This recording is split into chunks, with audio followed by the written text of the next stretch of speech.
Okay, so we're going to go ahead and get started. You need a copy of the chemistry replacement reaction worksheet that should have been handed out to you. And what we're going to be talking about, description, we're going to be talking about double replacement. So again, what we just talked about was single replacement. We're going to talk about double replacement.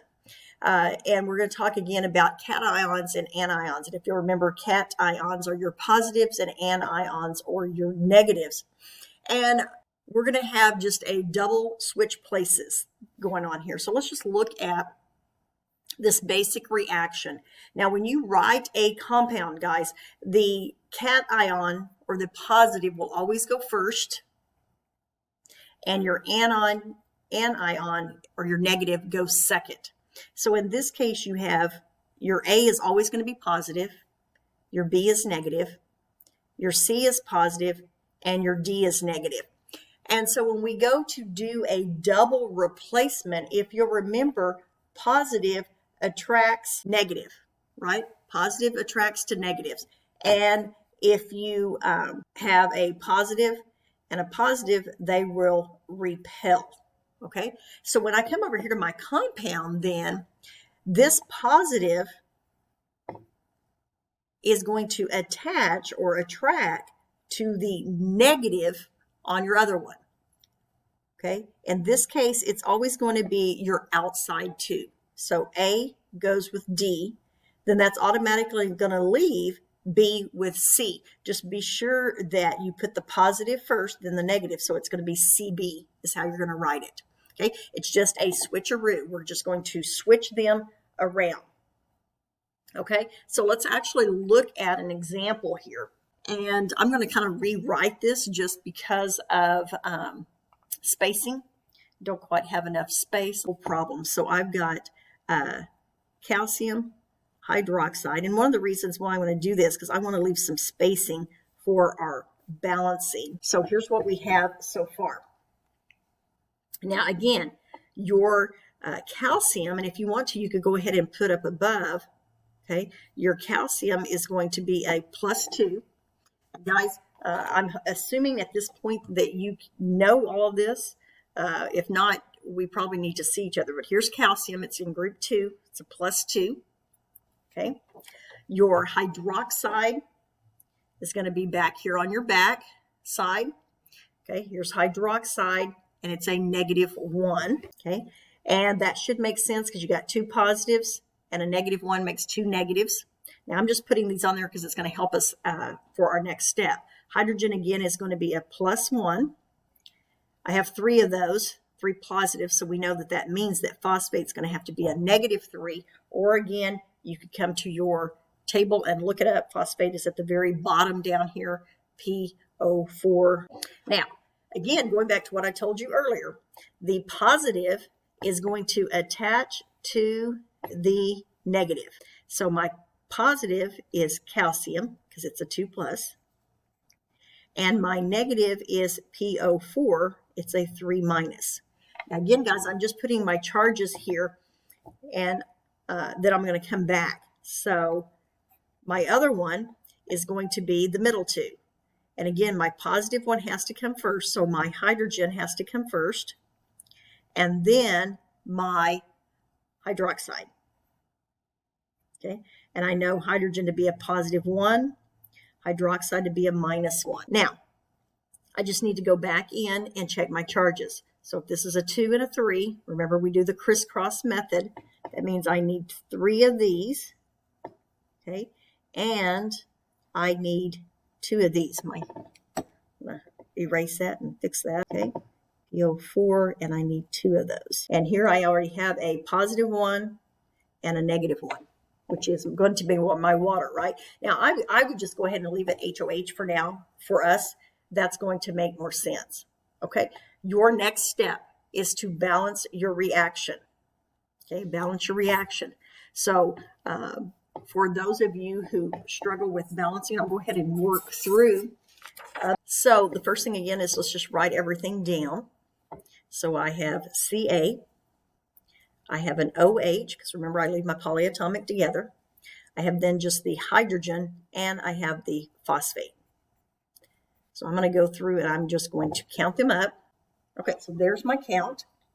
Now I'm going to go ahead and start. I think I'm going to go ahead and just start at the top with my calcium. I have 3 on this side, so I need 3 on this side. Now when I put the 3 here, that also gives me 3 OHs. And if you think about what this really looks like, if I take the calcium completely out, this is what I have. So I have 2 times 3, I'm going to have 6 OHs. Okay. Okay, next step, let's go ahead and let's fix our OHs, why don't we? So we have 6 OHs on this side, so I need 6 on this side. So I need a 6 here. That gives me 6 OHs. That's also going to give me 6 hydrogens, which means I'm going to have to come back over here. I only have 3, so put a 2 there. 2 times 3 gives me 6. That also gives me 2 phosphates. And it looks like I'm balanced. Okay, and if you want, you don't have to. You could put a 1 there to hold the place. We're going to take this one more step. So we've got this all written out. Okay, so kind of got it cleaned up just a little bit so you can look at it a little bit more. Now, just like when we talked about for our single replacements, we had to look at our activity of metals series to determine whether or not a reaction is going to happen. When we are doing a double replacement, what we're looking at is really 2 different things. So I'm just going to draw those on here. And we're going to be looking at whether or not our compounds are what we call soluble or whether they're insoluble. And we've used these words quite a few times. So if you'll remember, soluble basically means that it's going to dissolve, right? And in terms of our compounds, a very good example of something that is soluble would be when I put sodium chloride, salt, okay, in water. Okay, because we know when I put salt in water, let's draw a picture, that it dissolves. Okay, well, what's really happening on the molecular level is that these sodium and chlorine ions, they're really just breaking apart and they're just floating all around in here. Okay, they're just floating around. We got them just all going everywhere. Okay. And that's what we mean by being soluble. So it takes that sodium chloride compound and the ions will just break apart and they're just going to all just kind of run around. Okay. Now, if in fact it is insoluble on that, then what's going to happen is that this is where you're going to see your precipitate. Okay. This is where you're going to see your precipitate formed. Okay. So what you're going to see, an example of that might be, let me grab one here real quick, aluminum hydroxide, okay? Aluminum hydroxide. And so if you put aluminum hydroxide, it is considered insoluble. So what we're going to see is it's going to stay as a full compound. And so that'll be your precipitate that you might see in the bottom. And then you might see then up here is something that is soluble. Okay? So it may be that you have a reaction in which one thing is soluble and the other is insoluble. So the insoluble part will stay as the precipitate, the chunks that will form and drop to the bottom. Okay?